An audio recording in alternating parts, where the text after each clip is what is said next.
Hello, so now we start iteration number 4 where we combine the work we did with the model and display the list in a table view controller. So iteration 4 focus is to introduce and display a list of contacts, the one that we created, the two samples we created from the previous video or from iteration 3, display the list of contacts in a table view controller. So the scope is really clear here. So for one, problem formulation, and the scope is nothing much. It's kind of the same as the iteration name. Display the list of sample contacts in the table view controller. And the testing is symbol 2. Testing scenario 1 is to open the app and observe two sample contacts are being displayed. And if you added more than 2 in the creation of the contact person data source, then you should see more than 2. The solution formulation, we have a model and no change in the model in this iteration. And then we have the view, and in the view we'll use UI Tableview to display the list in contact cells, and this is the UI Tableview contact cell, I think is the name. And then 3, the controller, we will use a custom controller of a UI Tableview controller. And it is, I think at this point, it's better to learn a little bit more about the UI Tableview and UI Tableview controller. So if you go to the API documentation, if you go to Window and go to Documentations and API and type in the search UI Tableview and go to the class reference, you get an overview of the UI Tableview, what it is. And the UI Tableview is made out of cells that are organized in sections, and that has 2 styles, plain or grouped, and tells you about the index path and the row and the section. The UI Tableview in an essence is very similar concept to the UI Picker view that we used in project number 3, in that it is organized in sections and rows in each section, and in every row there is a UI Tableview cell, and data goes into that UI Tableview cell. And you can read some more information here and the different functions that are in the UI Tableview. And then there is the UI Tableview controller, which is the container or the logical container that holds the UI Tableview and control it. And when you create a screen that represents a UI Tableview, the controller of that screen will be a UI Tableview controller. So you see some information here on what that is and what it does and the different, and you see that the UI Tableview controller has a table view that is connected to it already, so you don't have to make that connection. And then there is some it inherits everything from UI Tableview, and it has UI Tableview data source and UI Tableview delegate. So the UI Tableview controller is already a UI Tableview data source and UI Tableview delegate for the table view that it contains inside it. If you remember in module 3, when we worked with the UI Picker view, we had to create, have our class or our controller conform to the UI Picker view data source, UI Picker view delegate, in order to respond and and populate the picker view with data and respond to actions that are taking place on the picker view. By using the UI Tableview controller, we already have that connection to the table view, and it's already set to be its data source and its delegate. And you can learn about being a data source to a table view. There's number of sections as a function, and there are section titles. There is a title for the header. There is cells and cell for row at, which is a required. See here, it's a required, and number of rows in section. How many rows? These are two required functions. And if you go to the delegate, and in the delegate there are multiple functions on the configuring the rows. It's hide, display, if you want to have an accessory. We will do, and then this did select and deselect. We will do most of that using the Xcode and the storyboard. But you can come here in the API documentation and learn more about the UI Tableview class and the UI Tableview Controller class. So in the solution implementation, we will have to first add a table view controller to the storyboard and make it the initial screen. And then we will need to enclose it or embed the controller in a navigation controller, because we're going to have multiple screens here in a navigation controller. And then we need to create a custom table view controller class and link it, controller class, and we need to link the custom table view controller class to the table view controller on the storyboard.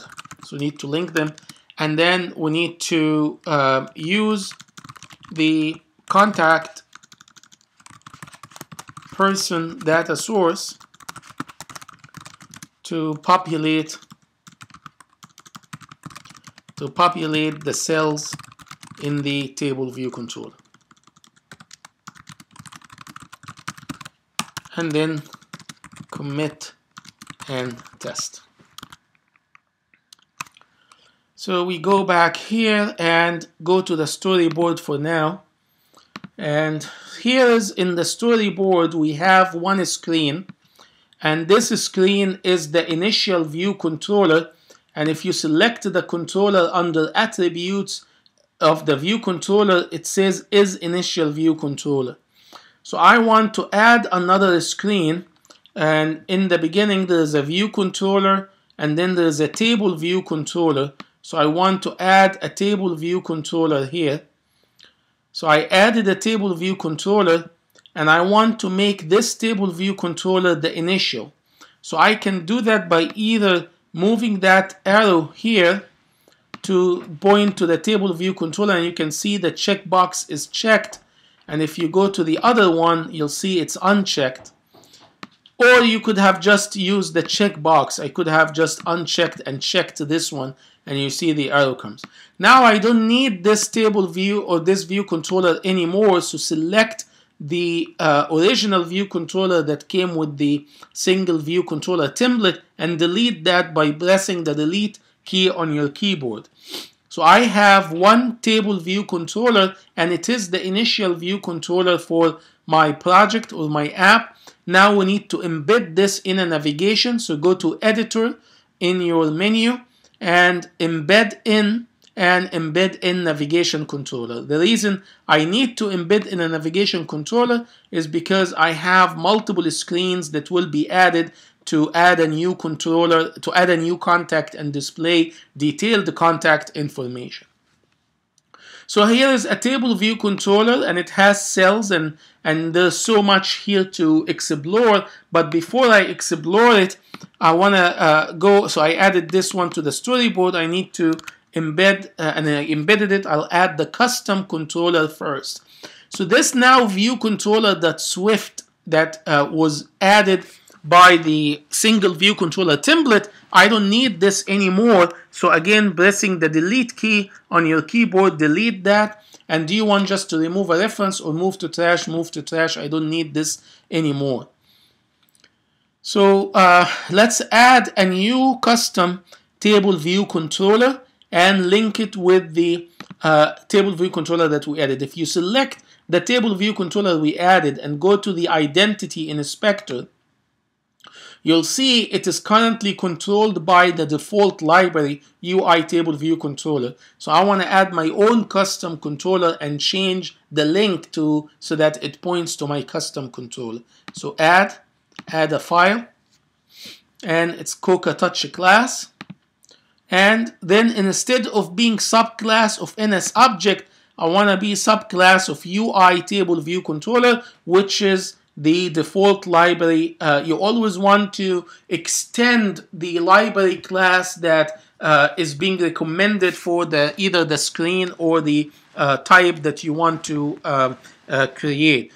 This ensures that any built-in functionality for the table view controller is available to you and you don't have to recreate that. So extend the UI table view controller, and I'm gonna call it address book table view controller, and it is Swift. And then next, and we're gonna save this inside the group, so that moves it to the inner folder, and then create. So it creates an address book table view controller that is extending UI table view controller. And as you can see, there are a lot of commented. It's a rich template that gives you a lot of information. The number of sections, the functions in the data source that are required. Here they are, and the function that helps you provide the cell that goes on the row. It is here as well for you to override or to edit and use. But before we get to using it, let's link to our screen. So instead, in the identity inspector, instead of using the default library, if you select the drop down, you see the address book table view controller is now being recognized. So select it, and that switches the control from the default to your custom control. Now let's go back to the attributes inspector so we can set the attributes for our table view controller and the table view. I want to show you something quickly, and I'm going to bring in the document outliner and perhaps hide the navigation for now. So in the document outliner, there is the table view controller, and I want you to observe the list on the left here for the document outliner. I want you to observe the breadcrumb on the top to see the changes that happens and see what's being highlighted. So there is a table view controller. Inside the table view controller, there's the table view, and the table view, if you notice, it's the entire screen. So this is in essence similar to the view controller that contained a view inside it. Here, the table view controller contains inside it a table view, and the table view is a type of a view.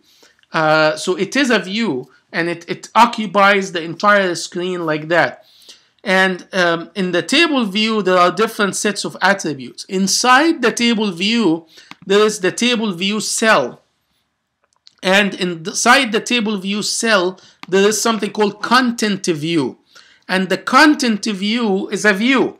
It's as you can see here in the type, it's a view. It's a rectangle area representing the view, and on that view you can put whatever you want to be displayed inside the cell of a table view. Let's go back to the table view itself, and there are two types of contents. There is dynamic content, which is the cells or the items in the list are dynamically generated by the controller, or static cells in which the items in the list are fixed, doesn't change with the controller. It's the same throughout your app. We will use dynamic prototype to display the list, but then we're going to use a static cell to display the details of that list. Once you choose that, it asks you how many prototype cells. The way this works is And I want you to kind of map this a little bit to how the picker view is working. It's a little bit different, but the concepts are very similar. When the Tableview controller is creating itself, it adds a list according to, it adds a cell or an item in the format defined by that prototype cell.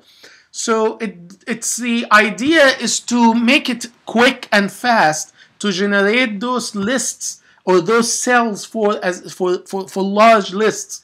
So the prototype cell is like, think of manufacturing. You're not manufacturing a new item all the time. You're creating a prototype and then copying that prototype as you go. So we design only one cell, and then if every contact will just follow that design or that format that we created. So we're gonna use just one contact, one prototype cell.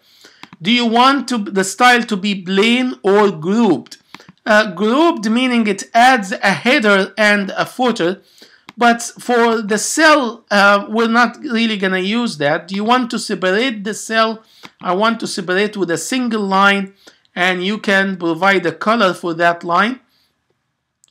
And if you want to have an inset or not, is it gonna select a single cell or more than one single, or no selection? I'm gonna use a single. Do you want to edit? Not for now. And then the display limit, no limit. The colors of the text on the cell, if you want to section, this is for the section. The background of a section, and so on. And that's basically all what we need to do for the table view.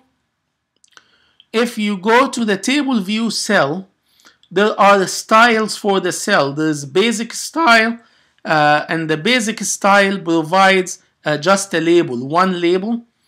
Or you can do a write with details, so it has two labels. So inside, I'll show you inside the content view, there are two labels. And if, I'm sorry, I went inside the content view, the table cell, and this is something that's it's gonna confuse you as you configure this, because there's a controller, there's a controller, then the table view, then the cell, then the content view, then the items themselves. 5 items inside one another, and if you just keep clicking, you will not know what you're clicking on, and you can get confused. So the document outliner is easier to help you navigate through the different aspects. I want to display the last name and the first name on each cell, so I need 2 labels. So I can either go with right details, left details, or the subtitle. I'm going to use the subtitle and put the last name as the title and first name as the detail. You can have an image and then identifier. The identifier is the name you want to give to this cell that we designed. So here we designed a cell, and that design has 2 labels organized the same way you're seeing, and then I need to give my cell a name. So I'm going to call this cell contact cell, uppercase C in both cases. This is really important because that's how the controller will know which cell to duplicate for each item. You can select what you want to happen when you select it. Accessories. There are different types of accessories, which is the icon that shows up here next to it. So you can add accessories. These are actually buttons, because we can select those buttons. So I'm going to use the detail one, because if you click on the cell, you should go and see the details of that cell. And then the focus, I think that's all what I want to do. If you go to content view, as you can see, this is the view. And you can decide if you want it to be center, scale to fit. There are different settings here for the view. I think we'll just do that, keep it as is. If you want a background for the view, so you can use, we have a white background, you can use a different background. And then you can go to the label, and on the label itself you can choose a color. for each one of the labels. You can set font type and different properties. You can go to the second one and also specify some attributes. I don't like that yellow. I just wanted to show you that you can play with it. Maybe I want to make it a little bit lighter yellow. So I designed my cell from, we used the content view and used an accessory or that detail button, and I set the content view to a background. The cell also is a view, and let's see if I give the cell a background. Yeah, maybe I should give the whole cell the background, not the content view. So where is my most recent? So that's my most recent in the content view and in the contact cell, and then in the cell itself, no contact. Yep. So here it is. So now I designed my cell and I gave it a name. So then I need to go to my controller, the custom controller, and say to the controller, how many rows should I have, how many sections, and what should go on every row. And also say that I want the rows to follow the design of this cell that is called contact cell. So let's bring back the navigation, the project navigation, and go to the address book table view controller. So in the address book table view controller, I need to link it to my contact person data source. So I'll add a contact person data source by defining let data source equal contact person data source, and then initialize it. Notice when we initialize it in the contact person data source, the initializer will immediately call the load contacts, which will add the two samples to the list, and then I have those other functions that will give me the information I need. So I added the contact person. I don't need to do anything in the view did load, but then the number of sections, if you use 0 number of sections, this means that there are no cells, no rows, nothing. So we need to have one section and remove this warning. So we have one section. And then the number of rows, how many rows in the section? And it gives you the section number. I only have one section.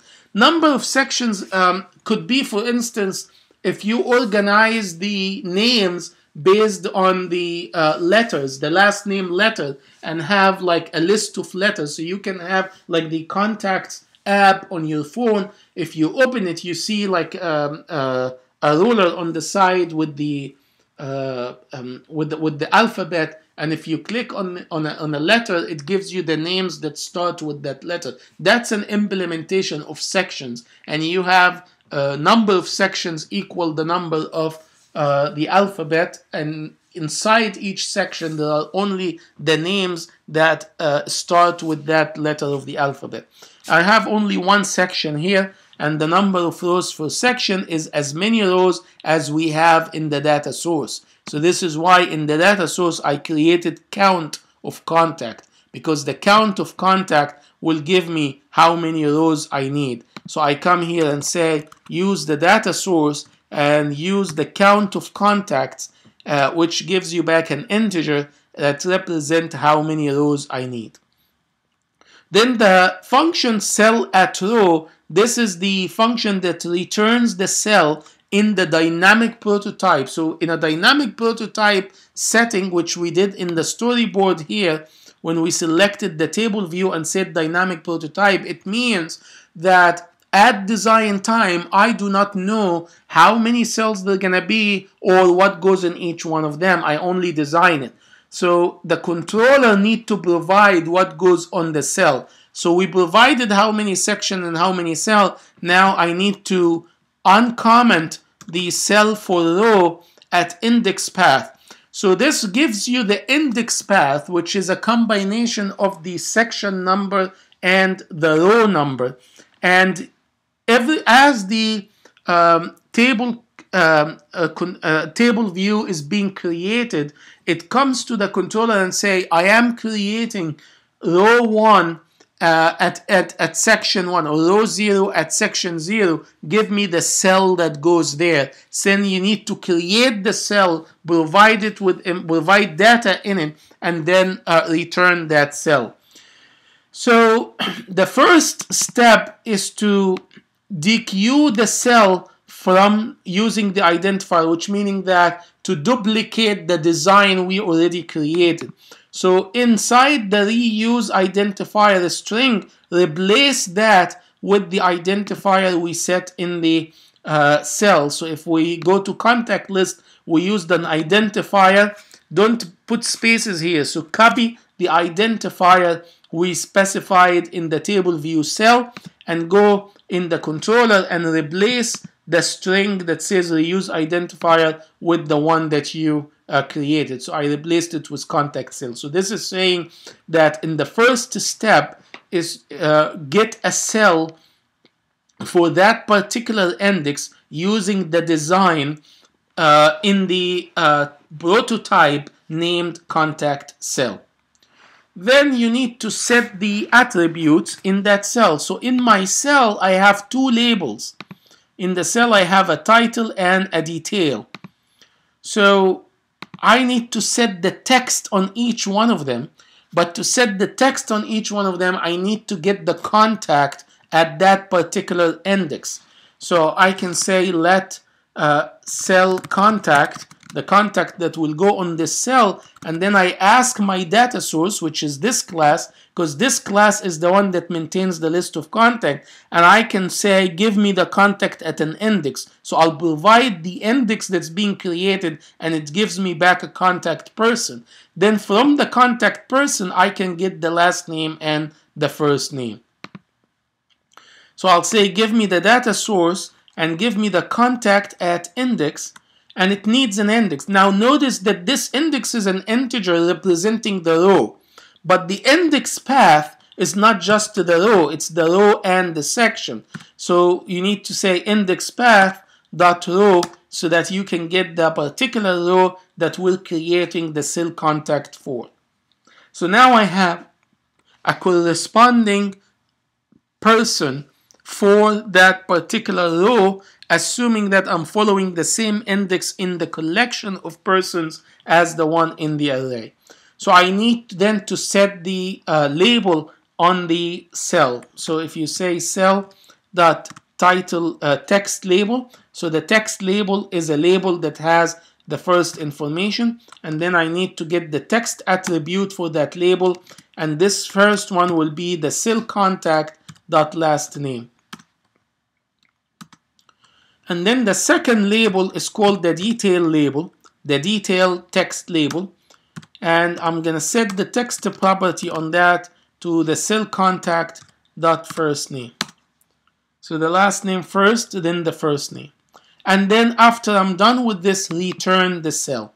So when the table view controller is being constructed for each row in the count that you provided, it's going to come here and demand a cell for that row. So we retrieve a contact and set the labels for that cell and provide back the cell following the design that we created here. So let's go ahead and test.